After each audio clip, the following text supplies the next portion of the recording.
Tonight, Mr. President, President Biden will deliver his first address to a joint session of Congress. I'll be there, and like my fellow Kentuckians watching at home, I'll be curious to hear how the President tries to square his rhetoric with the administration's actions over the past 100 days. Back in January, many Americans hoped they could take the incoming president at his word. After a year spent beating back an historic pandemic and grappling with civil unrest, President Biden pledged he would be, quote, a president for all Americans, end quote, with plans to repair, restore, and heal. The American people elected a 50-50 Senate, a closely divided House, and a president who preached moderation. He promised that his whole soul was committed to uniting our people. Many hoped his administration would reflect that promise, but the first 100 days have left much to be desired. Over a few short months, the Biden administration seems to have given up on selling actual unity in favor of catnip for their liberal base covered with a hefty coat of false advertising.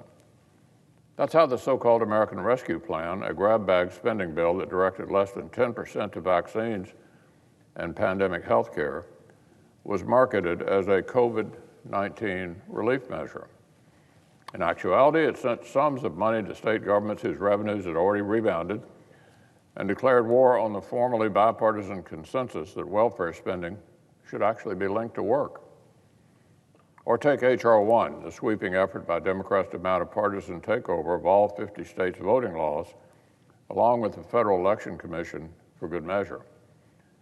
After a Republican won the White House in 2016, this was billed as a massive overhaul for a broken democracy. Now, a nearly identical plan is instead being marketed as a modest dose of preventative maintenance. It's still the same takeover it's always been. And now we have the American Jobs Plan, another multi-trillion-dollar smorgasbord of liberal social engineering that would decimate entire industries and spend only a small fraction on roads and bridges. It's being sold as a serious effort to rebuild our nation's infrastructure. It's pretty brazen misdirection. At both ends of Pennsylvania Avenue, Democrats have chosen to live in an alternate universe where both the campaign promises they made and the mandate the American people delivered were actually completely different than what happened right here on planet Earth. Unfortunately, Mr. President, the real-life effects of this false advertising campaign have come thick and fast. Pain and uncertainty at home, and dwindling leverage and virtue signaling abroad.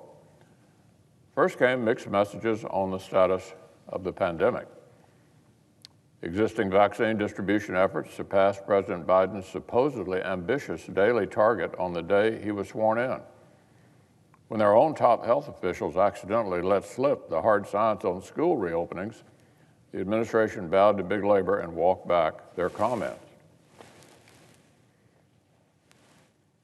And the president continues to issue directives that are strangely out of step with the science, like his big announcement several weeks ago that if citizens behave themselves, he would actually permit them to enjoy small outdoor gatherings on July 4th that the CDC guidance already says would be safe right now. Then there is the environmental policy. On day one, President Biden rushed to cancel a pipeline project that would have employed thousands of Americans and freeze permitting for more safe, reliable domestic energy. He also announced an urgent return to an Obama-era deal that has proven unable to curb the signatories' carbon emissions and unnecessary for the United States to reduce our own. Why would he do that? Because the far left demanded it. In fact, the most radical liberals in Congress have taken credit for the influence of their Green New Deal manifesto over this president's agenda. Meanwhile, Democrats have decidedly avoided taking ownership of the results of their own campaign rhetoric on immigration. Reckless mixed messaging has come home to roost in the form of a humanitarian and security crisis on our southern border.